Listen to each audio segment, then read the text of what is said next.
प्रमाण नैराधिगमा ने अब भी प्रमाण नैराधिगमा एक 7 नंबर चार्ट जो उमा स्वामी आचार्य विरचित तत्वसूत्र 6 अध्याय का सूत्र है, उसके बारे में हम चर्चा कर रहे थे। उसमें से पहले प्रमाण के जो भेद हैं, उन प्रमाण के 5 भेदों के ज्ञान की चर्चा हो गई। अभी क्रम प्राप्त जो नए ज्ञान है, उस नए ज्ञान के बारे में हम अभी चर्चा या स्वाध्याय शुरू कर रहे हैं। पढ़िए आप। ये ब शुद्ध ज्ञान, स्वार्थ, परार्थ, परोक्ष, यहाँ आ प्रमाण नहीं है। ब नय है, विकलादेश है, यहाँ पे वचन है। तो ये ऊपर प्रमाण है तो ये नय है, हाँ। ये सकलादेश है तो ये विकलादेश है, हाँ। ये स्वार्थ है तो ये स्वार्थ परार्थ है, और परोक्ष है ना। हाँ, परोक्ष है। परोक्ष यानी अस्पष्ट है। हाँ। तो ये और यहाँ ब नय की चर्चा है। हाँ। विकलादेश या प्रमाण ज्ञान की चर्चा नहीं है। हाँ, ये विकलादेश है। विकलादेश और ये सकलादेश है। हाँ। तो प्रमाण की चर्चा नहीं है। हाँ, नहीं, नय की चर्चा है। ऐसे अस्ति और नास्ति 2 रूप से बता दिया। हाँ। फिर नए ज्ञान की चर्चा जब चलती है, हाँ। तो नए ज्ञान की चर्चा के समय 3 आचार्य ने 3 पद्धति से नए का विस्तार किया है। हाँ। कई आचार्य ने कहा प्रमाण ज्ञान के द्वारा हाँ। जाने हुए हाँ। अखंड वस्तु में से हाँ। किसी एक वस्तु के धर्म को मुख्य करके हाँ। और दूसरे वस्तु के धर्म को अभिप्राय में गौण करके जानने वाली या कथन करने वाली ज्ञान पर्याय को नय कहते हैं। एक नय की व्याख्या एक कर दी। कहीं आचार्य ने नय की चर्चा करते समय सप्तभंगी को नय में डाल दिया है। शायद अस्ति नास्ति अवक्तव्य अस्ति नास्ति, अस्ति अवक्तव्य नास्ति अस्ति नास्ति अवक्तव्य से 7 भंग में नय में ले लिया एक आचार्य ने। और उमा स्वामी आचार्य ने तत्वसूत्र में नैगम संग्रह व्यवहार सूत्र शब्द समय ऐसे एक नय की व्याख्या 3 आचार्य ने 3 पद्धति से कर दी। कथन पद्धति भिन्न है, लेकिन तीनों का भाव एक ही है। भाव में कोई फर्क नहीं है। ये भी कहते हैं कि ये हमारी छोटी लड़की है, तो उसका अर्थ क्या, बड़ा लड़का या लड़की दूसरी है। हाँ। ये हमारा बड़ा लड़का है तो छोटा लड़का या लड़की है, बराबर में गर्वित होता है। वैसे यहाँ नय का कथन चलता है, तो 3 आचार्य ने 3 प्रकार नय की व्याख्या की है। हाँ। और तीनों में भाव एक ही है, भाव कोई अलग नहीं है। तो अभी नए ज्ञान जो है वो मन के द्वारा ही होता है, इंद्रियों के द्वारा नहीं होता है। क्यों? इंद्रिया वर्तमान ग्राही वर्ती है, और नए ज्ञान भूत वर्तमान भविष्य ग्राही है। ग्राही मुझे जानने वाला है। और नए ज्ञान में वचन है, तो वचन के 2 भेद, एक द्रव्य वचन और भाव वचन। तो जीव के कंठ, ओष्ठ, तालु, दंत, नासिका आदि के माध्यम से भाषा वर्णा शब्द रूप से परिणत होती है, और उस शब्द रूप से परिणत हुई भाषा वर्णा के द्वारा वस्तु के एक धर्म को बताने के लिए वो निमित्त होते हैं। इसलिए उसको उपचार से नहीं कहा। क्या कहें के द्रव्य वचन, उसको भी उपचार से नहीं कहा। और जीव ने प्रमाण ज्ञान के द्वारा पदार्थ को जाना, और पदार्थ को जान करके उसी पदार्थ को वस्तु के एक अंश को जानने के लिए उनके जो भाव होते हैं उनको भाववचन कहते हैं। तो यहाँ नए में भाववचन की मुख्यता है, द्रव्य वचन की नहीं। जैसे लोग कहते हैं घी खाने से जीव ज़्यादा काल तक जीते हैं, पुराने लोगों की कहना, जो पहले ज़्यादा घी खाते तो ज़्यादा साल तक रखते थे। अभी डॉक्टर ने घी खाना ही छोड़ दिया है लोगों को, जल्दी मरना है या बीमारी के शिकार बनो तो हमारे डॉक्टर के पैसे अच्छे चलेंगे। तो ऐसा है। अभी उसको नए ज्ञान कहो या तृतीय ज्ञान कहो या सप्तभंगी के वचन कहो, इसके नए ज्ञान के भाव वचन के और द्रव्य वचन के मूल में दो ही भेद होते हैं। कौन से दो भेद हो गए यहाँ? वचन के मूल दो कौन से? वचन के दो है, प्रमाण वाक्य, सकलादेश वाक्य, प्रमाण सप्तभंगी का वाक्य, और नए वाक्य विकलादेश वाक्य, नए सप्तभंगी का वाक्य। मतलब प्रमाण वाक्य और नए वाक्य दो भेद होते हैं। नए ज्ञान के वचन के मुख्य रूप से दो ही भेद, दो ही भेद होते हैं, उससे कम या ज़्यादा नहीं होते। प्रमाण वाक्य और नए वाक्य। और इन दोनों के जितने भी प्रभेद होंगे, इन दोनों में परिसमाप्त हो जाएंगे। एक प्रमाण वाक्य और नए वाक्य दो है। इसमें मेरे को ये पूछना था, सप्तभंगी थोड़ा समझा दीजिए। पर ये होने के बाद अच्छा, इसमें आएगा क्या? नहीं, इसको बाद में तुमको अलग से बता देता हूँ। तो फिर प्रमाण वाक्य और नए वाक्य दो भेद हैं। तो इन वचन के मुख्य भेद दो होते हैं, इससे कम भी नहीं होते, ज़्यादा भी नहीं होते। और जितने ज़्यादा हो गए वो सभी दो में गर्भित हो गए, और कम हो गए तो इसमें गर्भित नहीं होंगे, वो मिथ्या कहलाएंगे। मुझे ये प्रश्न था कि यहाँ पे प्रमाण नाम दिया, इधर प्रमाण वाक्य नाम दिया, ऐसा सिमिलर नाम आएगा, बताइए। वाक्य जब आता है, वाक्य या वचन आता है, तब नए ज्ञान में आता है। अच्छा।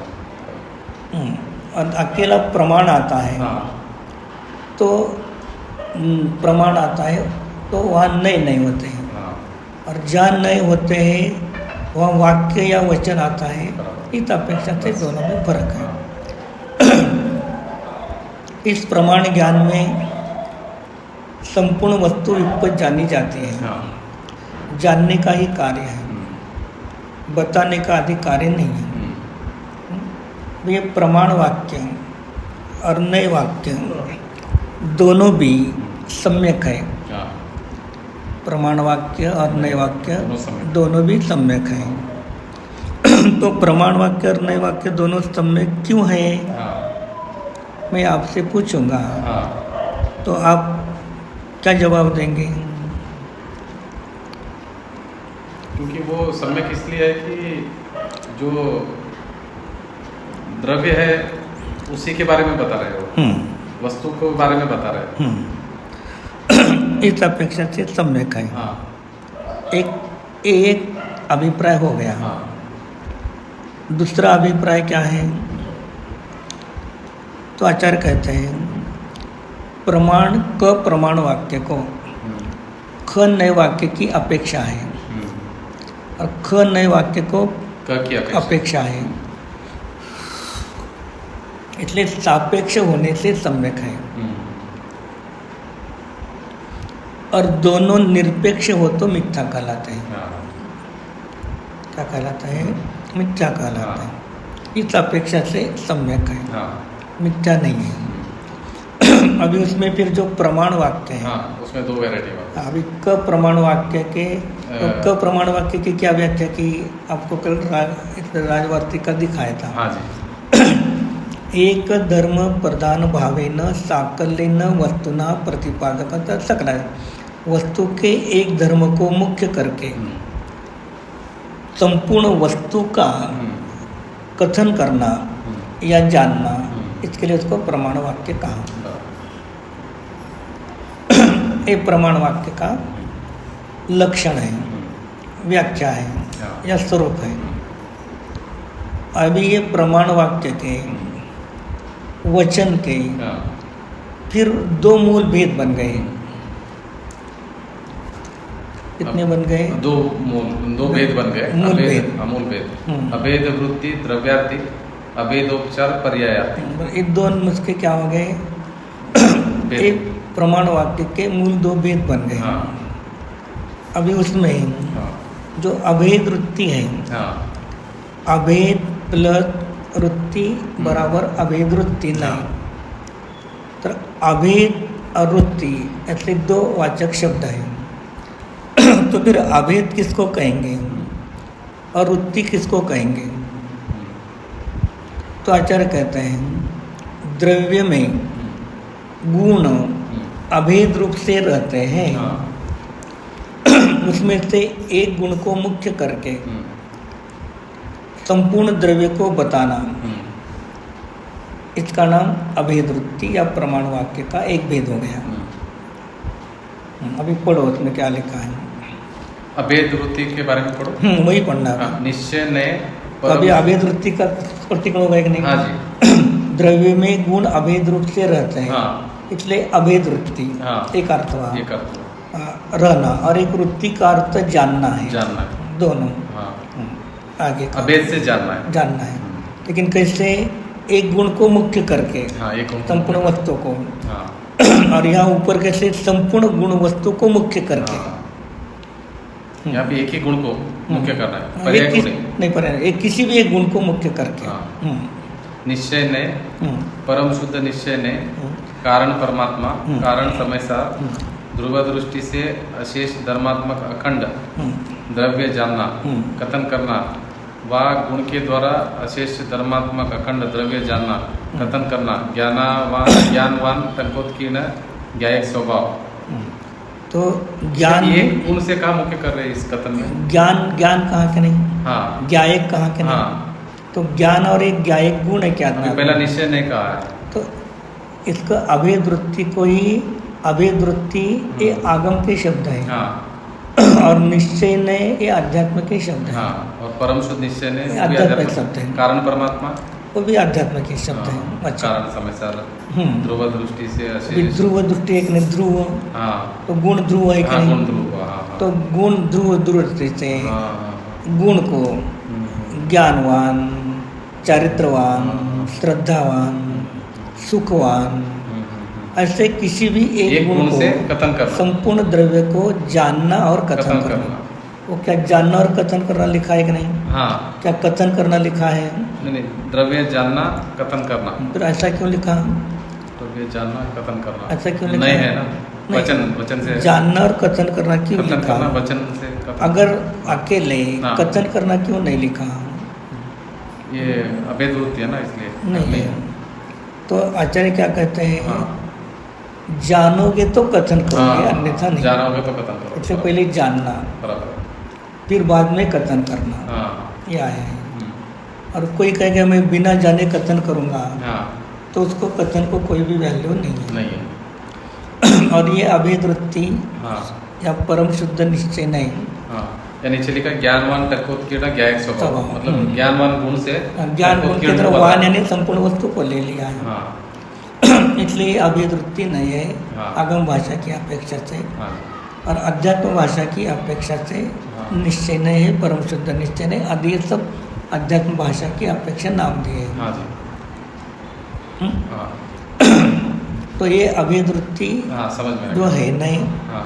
वो अपनी शुद्ध आत्मा के लिए है। हाँ। दूसरे जीव की शुद्ध आत्मा के लिए नहीं है। हाँ। तो ये अपने लिए लगाना, दूसरों के लिए कभी हाँ। नहीं लगाना है। ठीक है, अपने लिए लगाना। तभी इसमें अभेदोपचार है, पर्यायार्थिक लिखा है। अभेद उपचार। हाँ। तो अभेद उपचार, हाँ। अभेद प्लस उपचार हाँ। बराबर अभेदोपचार। बराबर है। तो अभेद प्लस उपचार, अभेद उपचार। हाँ। तो पर्याय द्रव्य में भेद रूप रहते हैं कि अभेद रूप रहती है? अभेद रूप पर्याय ना? हाँ। पर्याय तो भेद रूप ही रहते हैं, आती है चले जाते हैं। हाँ। इसलिए भेद रूप पर्याय को हाँ। द्रव्य के साथ हाँ। अभेद करके हाँ। जानना या कथन करना, उसका नाम अभेदोपचार। मतलब पर्याय को द्रव्य के साथ जानना है, अभेद अभेद करके जानना। हाँ। इसलिए से एक ही करके जानना है, पर्याय और द्रव्य को एक करके जानना। इसलिए पर्याय साधितांत होते हुए द्रव्य नित्य होते हुए हाँ उस पर्याय को द्रव्य के साथ जानकर कथन करना, उसका नाम अभेद उपचारण है। हाँ अभी फिर उस अभेद उपचारण के फिर दो भेद बन गए। हाँ, अशुद्ध निश्चय नहीं और असद्भूत व्यवहार नहीं। हाँ अभी उसमें अशुद्ध निश्चय नहीं है। हाँ उस अशुद्ध निश्चय नहीं में हाँ उस अशुद्ध निश्चय नहीं की व्याख्या हाँ सामान्य रूप से अशुद्ध निश्चय नहीं एक है, हाँ लेकिन उसमें 3 वाक्य अलग अलग है।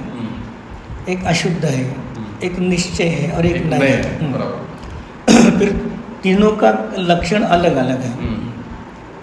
तो पहले अशुद्ध है। हाँ तो अशुद्ध किसे कहेंगे? हम जो अन्य क्षेत्र में अन्य जगह अशुद्ध का अर्थ क्या लेते हैं, किसको लेते हैं अशुद्धि का अर्थ?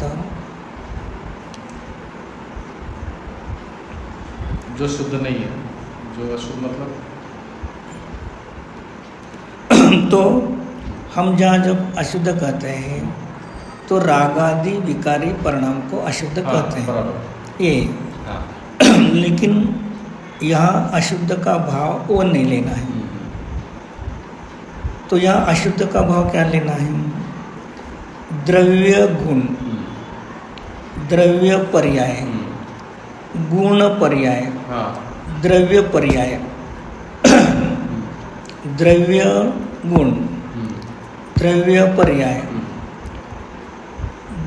पर्याय द्रव्य, हाँ पर्याय गुण, ऐसा भेद करना, इसका नाम अशुद्ध।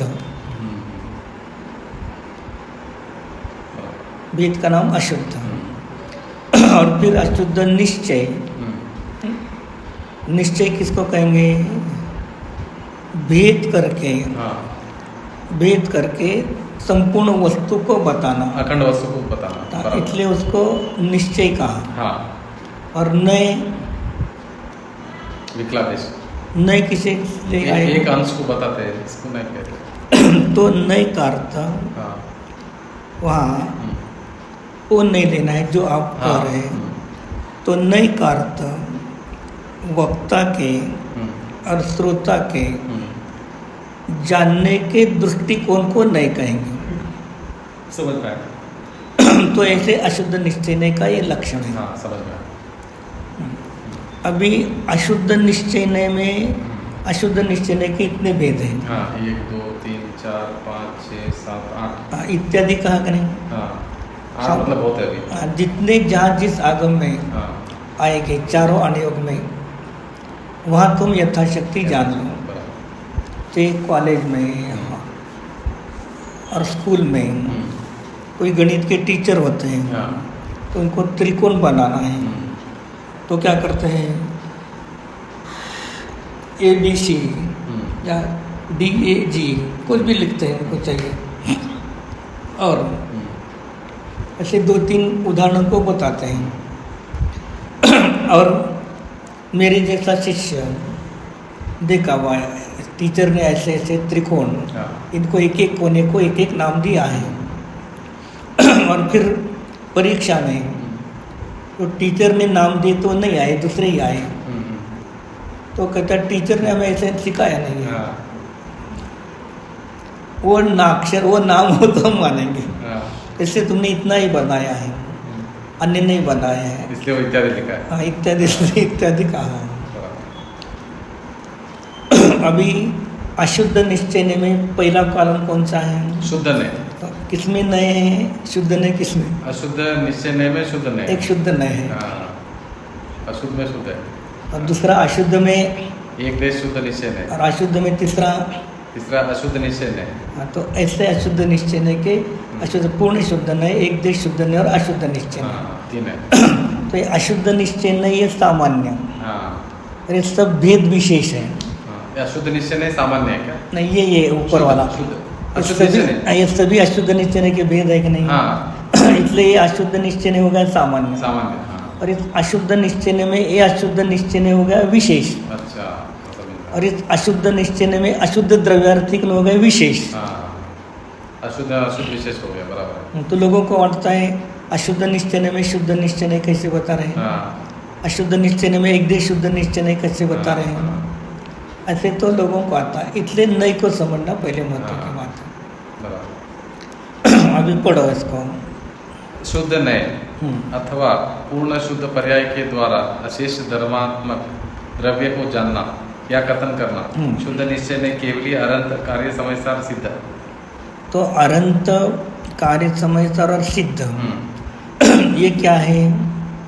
पर्याय कि नहीं? पर्याय। पर्याय। पूर्ण शुद्ध का एक देश अशुद्ध है, पूर्ण शुद्ध है। तो पर्याय को पूर्ण शुद्ध पर्याय को द्रव्य से कथनचित भिन्न किया, इसलिए अशुद्ध। पर्याय के द्वारा पूरे द्रव्य को बता दिया, बराबर, इसलिए अशुद्ध। इसलिए निश्चय भेद किया, इसलिए अशुद्ध। अशुद्ध है। संपूर्ण द्रव्य बताना है, इसलिए निश्चय। और कथन करने का अभिप्राय इसलिए नहीं, इसलिए अशुद्ध निश्चय में एक शुद्ध निश्चय नहीं है। बराबर, शुद्ध नहीं है। आगे नेक्स्ट। एक देश शुद्ध निश्चय ने एक देश शुद्ध पर्याय के द्वारा अशेष धर्मात्मक द्रव्य को जानना या कथन करना। अवृत्ति समिति 4 से 12 गुणस्थानवर्ती जीव, 4 से 14 गुणस्थानवर्ती जीव। तो गुणस्थान क्या है? पर्याय। पर्याय श्रद्धा और चारित्र की पर्याय। तो इन पर्यायकों में से द्रव्य में से इन गुणस्थान को पर्याय को अलग निकाल दिया, इसलिए अशुद्ध। संपूर्ण द्रव्य को बताना इसलिए निश्चय, और कथन करने का अभिप्राय इसलिए इसको अशुद्ध निश्चय में एक भेद एक देश। वापस बताइए। एक देश शुद्ध चौथे गुणस्थान से लेकर 12वें गुणस्थान तक एक देश शुद्धता होती है, और 13वें और 14वें गुणस्थान में पूर्ण शुद्धता होती है। इसलिए 2 ले लिया है, एक 4 से 12 ले लिया है, और कहीं 4 से 14 ले लिया है, दोनों तरफ से। तो अध्यात्म की अपेक्षा से तो 12वें गुणस्थान तक एक देश शुद्धता है, और 13वें 14वें गुणस्थान में शुद्धता है पूर्ण, ऐसा एक अपेक्षा से कथन है। और कर्णानुयोग कहता है 14वें गुणस्थान तक एक देश शुद्धि है। क्या है? एक देश शुद्धि। 4 से 14 गुणस्थान तक एक देश शुद्धि है। क्यों? 14वें गुणस्थान के अंत समय में खिडकी आहे ना माझी दरवाजाची, ती जरा जाळी इकडे म्हणून काढ, हवा थोडं पडदा पण काढ, हां, आणि त्याला काठ पण भर। मग वहाँ तो 14वें गुणस्थान के अंत समय तक आघाती कर्म की सत्ता होती है, इसलिए 14वें गुणस्थान के चरम अंत समय के पहले तक चारित्र की शुद्धता नहीं है, और सिद्धों के प्रथम समय में और 14वें गुणस्थान के अंत समय में निर्मलता होती है। इस कारण कर्णानुयोग की अपेक्षा से 14वें गुणस्थान तक एक देश शुद्धि है। ऐसे दोनों तरफ से उसको बता देती है। तो इन पर्याय के द्वारा पूरे द्रव्य को बताया तो उसको एक देश शुद्धि कहा। ये आपने चारित्र और इसका भी बोल रहे, ये ज्ञान का बोल रहे थे ना? ये इधर आया हो, ये ज्ञान का, एक चारित्र का, 2 चारित्र की अपेक्षा से। ये ज्ञान की अपेक्षा से पहला वाला, ये चारित्र की अपेक्षा। चारित्र की अपेक्षा से। अभी तीसरा है अशुद्ध निश्चय ने अशुद्ध पर्याय के द्वारा अशेष धर्मात्मक द्रव्य को जानना या कथन करना संसारी जीव, क्रोधी जीव। जो कोई विवाह परिणति है, उन विवाह परिणति के द्वारा क्या करना, द्रव्य को बता देना, वो अशुद्ध निश्चय में अशुद्ध निश्चय का भेद है। विवाह परिणति ये सामान्य दोनों। हाँ, ये विशेष है, दोनों सामान्य नहीं, ये भी विशेष है। भेद है तो सब विशेष है, लेकिन ये स्वभाव को लक्ष्य करके होने वाली पर्याय है, ये पर को लक्ष्य होने के करने वाली पर्याय है। आपने अभी बोला था ये खाली विशेष है, बाकी सब सामान्य है। नहीं, ये अशुद्ध निश्चय नहीं सामान्य, और इसमें ये सब भेद विशेष, इसके अंदर ये सब विशेष है, विशेष। अभी ये तीनों में ये 2 पर्याय आत्मा को लक्ष्य करके होती है, तो सामान्य हो गया, सामान्य, और पर को लक्ष्य से विशेष की अपेक्षा से। अभी नेक्स्ट है परद्रव्य विचार अभेद वृत्ति का अभेद उपचार। तो अपने जीव से जितने 5 अजीव द्रव्य हैं वो और अपने जीव से जो अन्य जीव द्रव्य हैं वो सब हो गए पर द्रव्य। उनकी एक गुणों के द्वारा या उनकी एक पर्याय के द्वारा द्रव्य को जानना या कथन करना उसको पर द्रव्य विचार अभेद वृत्ति या अभेद उपचार नहीं कहते हैं। अभी पर द्रव्य मतलब दूसरा जीव द्रव्य भी आ गया ना। हमारे आत्मा से छोड़ सभी छह द्रव्य। मैं मेरे आत्मा के बारे में बात कर रहा हूँ बस। हाँ, आपका पर द्रव्य हो गया। पर द्रव्य तो जो कोई जीव उसकी अपेक्षा उसकी आत्मा स्व और उनको छोड़कर दूसरे की आत्मा से भी पर। मगर वो एक एग्जांपल दीजिए ना इसमें। इसका पर द्रव्य विचार अभेद अपन सुबह देखा था कि नहीं, गति हेतु तो धर्म द्रव्य का लक्षण, स्थिति हेतु तो आह्वान तो वर्तते, एक गुणों के द्वारा द्रव्य को बताए तो आगे अपना द्रव्य से कोई लेना देना ही नहीं है। नहीं खाली पर ही हो गया। पर है, लेकिन बताने वाली हमारी जो ज्ञान पर्याय है, बताने वाले आचार्य के गाथा सूत्र है, उनकी ज्ञान की अपेक्षा उनकी ज्ञान पर्याय पर द्रव्य को लक्ष्य करके कथन कर रही है। इसलिए उस ज्ञान पर्याय का नाम पर द्रव्य विचार अभेद वृत्ति और विषय की अपेक्षा विषय में अभेद वृत्ति। विषय किधर है इसमें? अभी 6 द्रव्य में किसको भी ले लो ना। बराबर है, तो ये पर द्रव्य का ही हो गया और हमारे से दूसरे जीव भी उस पर द्रव्य में गर्भित हो। बराबर है। अभी नेक्स्ट कालादीत के द्वारा गुणों को भेद प्रदान करके अशेष धर्मात्मक द्रव्य का कथन करना। अभी फिर उसमें एक कालादि के द्वारा गुणों को विशेष भेद करके जानना है। तो जैसे प्रत्येक द्रव्य में गुण है, वैसे एक कालादि 8 गुण है, ये सभी द्रव्य में है। तो इन गुणों के द्वारा संपूर्ण द्रव्य का कथन करना उसको भी अभेद वृत्ति या अभेद उपचार कहते हैं। इसका एग्जांपल दीजिए। नहीं, उसकी जो किताब है, किताब लाकर सामने आपको रखूंगा, तो आप उसको पढ़ने से तब सब स्पष्टीकरण करोगे। अच्छा, इसका किताब अलग है। हाँ, ये सब तो भंगी तरंगिणी, श्लोक वार्तिक, राजवार्तिक, जय धवला। अच्छा, वो आप बाद में समझाएंगे। हाँ, वो क्यों उस सामने किताब लाकर तुमको पढ़ने को बता देता है और फिर उसके बारे फिर उसके बारे पर उसको स्पष्टीकरण करेंगे। ठीक है, नेक्स्ट अभी है गुण पर्यायवान अथवा द्रव्य पर्याय अथवा ध्रुव पर्याय अशुद्ध द्रव्यार्थिक नहीं। अशुद्ध द्रव्यार्थिक नहीं। अभी जैसे उमा स्वामी आचार्य ने तत्वा सूत्र में कहा सद्रव्य लक्षणम गुण पर्यायवत द्रव्यम, गुण पर्यायवत द्रव्यम सद्रव्य लक्षणम उत्पादवे द्रव्युक्तम सत्। तो गुण पर्यायवत द्रव्यम उत्पादवे द्रव्युक्तम सत्, एक सूत्र यहाँ आ गया अशुद्ध द्रव्यार्थिकने में। अशुद्ध निश्चयने का अशुद्ध द्रव्यार्थिकने का सूत्र है। सत्य है तो फिर अशुद्ध में क्यों आया? सत्य ने ले लिया ना, गुण पर्याय और द्रव्य पर्याय ऐसा ले लिया। सत बोले तो अभेद वृत्ति आती है, तो ये अच्छा आएगा। नहीं, 3 सूत्र है उसमें से, गुण पर्याय और द्रव्य, गुण पर्याय और उत्पाद व ध्रुव, इन दोनों को उत्पाद व ध्रुव उत्तम सत करके बोला ना आपने। उत्पाद एक सत द्रव्य लक्षण सूत्र है, दूसरा गुण पर्याय है, तीसरा उत्पाद व ध्रुव है। तो सत को नहीं लिया है, गुण पर्याय और उत्पाद व ध्रुव इन दोनों को लिया। तो इन दोनों को जो सूत्र है तो अशुद्ध निश्चय में अशुद्ध द्रव्य। अशुद्ध क्यों लिया? अशुद्ध क्यों लिया? अशुद्ध की व्याख्या क्या बताई? ये अशुद्ध हो गया, ये इसमें भी अशुद्ध लिया ना। अच्छा, या अशुद्ध की व्याख्या क्या क्या बताई थी आपको? इसमें